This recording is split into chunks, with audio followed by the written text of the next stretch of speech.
What's up, guys? Welcome to my channel. My name is Kisaka. I'm so pleased to have you back again. If you're new to this channel, kindly consider subscribing. To my returning subscribers, I appreciate. Thank you for taking a time to always coming back to watch my videos.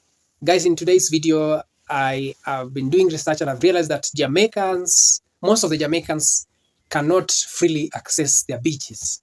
And I tried to dig deeper and I decided to do this video from the emancipation period, that is the 1830s.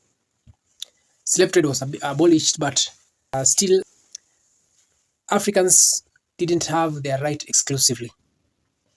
You see, the Jamaica came to gain independence in the 1962, and ever since it gained independence, still there are some laws that had been set up by the British, because after the Spaniards moving away, British came to colonize Jamaica, and in the 1950s there were some laws that were placed in Jamaica by the colonial masters controlling the beach, and one of the law said that the colonial masters, or rather the UK or the British, was the one that owned up to the high tides and the low tides.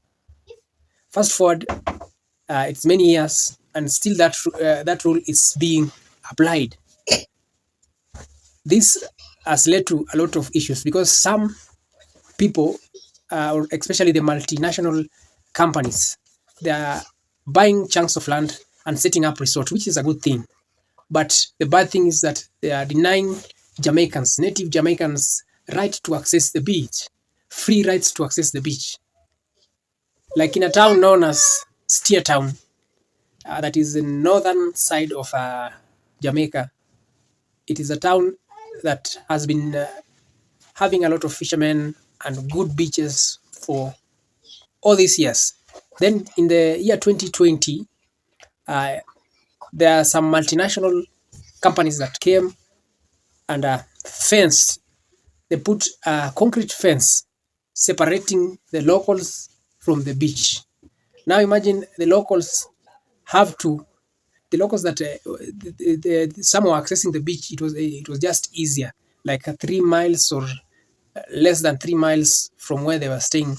They would access the beach and go about their activities normally. But ever since the walls were set up, and it's a huge chunk of land, so you find that some have to now go for miles, like 10 miles, 15 miles, just to go and access the beach, which is very wrong. I think they would have done that and leave a small route or a small path towards the beach. You don't have to fence the whole and deny people access. Jamaica is a land that is surrounded by water. It is known worldwide for very clean beaches. But if this thing keeps on happening like this, then I think this is very serious.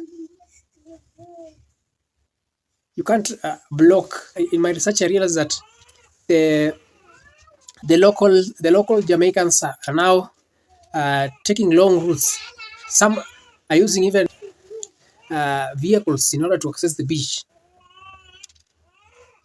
And in some who try to go for shortcuts, they have to go through routes that are very bad with mangrove forests. You know, mangrove forest is swampy and actually not commendable, not good, because it has animals and all that. They go through the mangroves in order to go to visit their beach, and it's their right.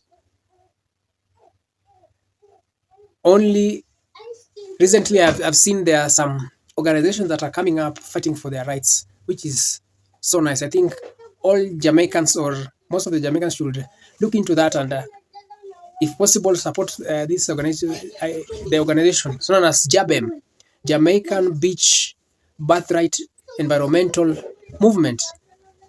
They are advocating for free beach access for all Jamaicans. They are not against the developments, because the developments are good, they create employment. But what they are saying is that Jamaicans should have free access to their beaches, are not being treated. I realize that in Jamaica, some of the most of the beach have to for them to access, they have to pay.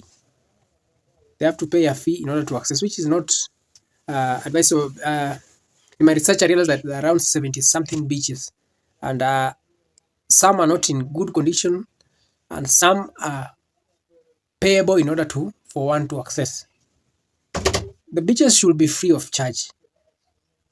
People should not be people should not pay in order to get to the beaches. It should be free of charge. It should be free of charge.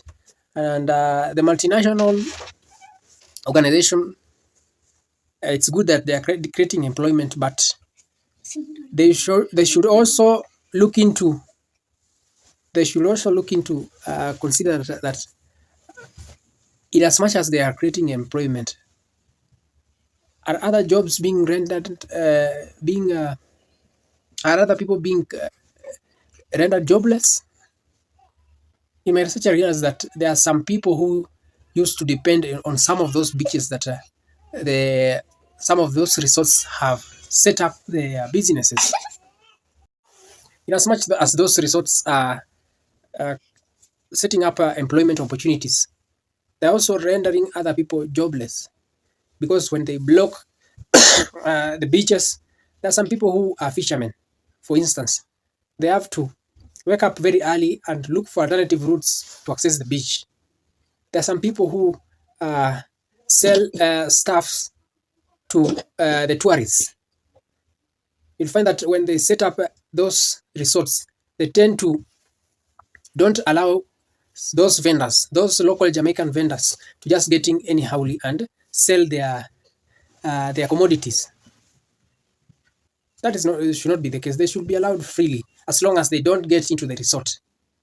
You find that some of those multinational resorts are, are bringing in tourists, and it is in such a way that it's like they are monopolizing things. They'll bring the tourists. The shops are within the resorts, and some of them even broke. And let me give you an example of some of the resorts here in Africa. In the southern part of Africa, South Africa is very big with 54 countries. Africa is a continent with the US and China and India can all fit in Africa. So in southern Africa we have South Africa and Zimbabwe, Zambia. There's the great waterfall, Victoria Falls, the biggest waterfall in the world. There are some hotels that are in South Africa, but when they book people, you might think that when people book, they give the package that they have the great waterfall, Victoria Falls, is in near their hotel. So you find that tourists come to South Africa, then they are flown to Zimbabwe. Zimbabwe is a nearby country.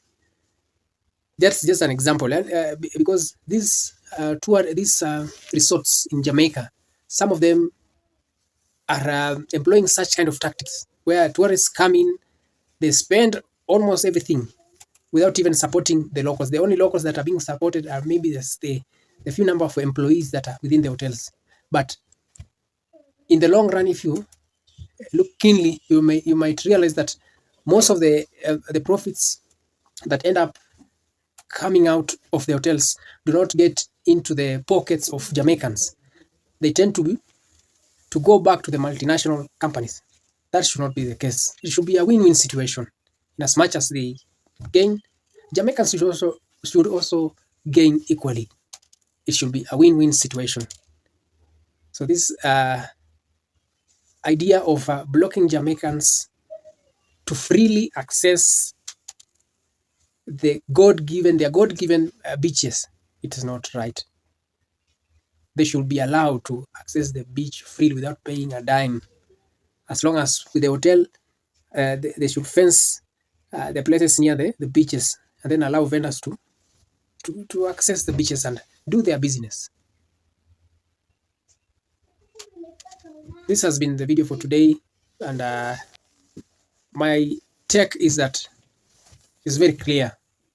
Jamaicans, all Jamaicans, and not only even Jamaicans, people visiting Jamaica should be allowed to access the beach freely. You know, there are some people in countries like US who would love to come to Africa and experience the good climate, but opt to go to the Caribbean, especially Jamaica, because with Jamaica, you find that majority of them are black and with some cultures borrowed from like western side of Africa, and the climate being like just tropical climate, just like in Africa.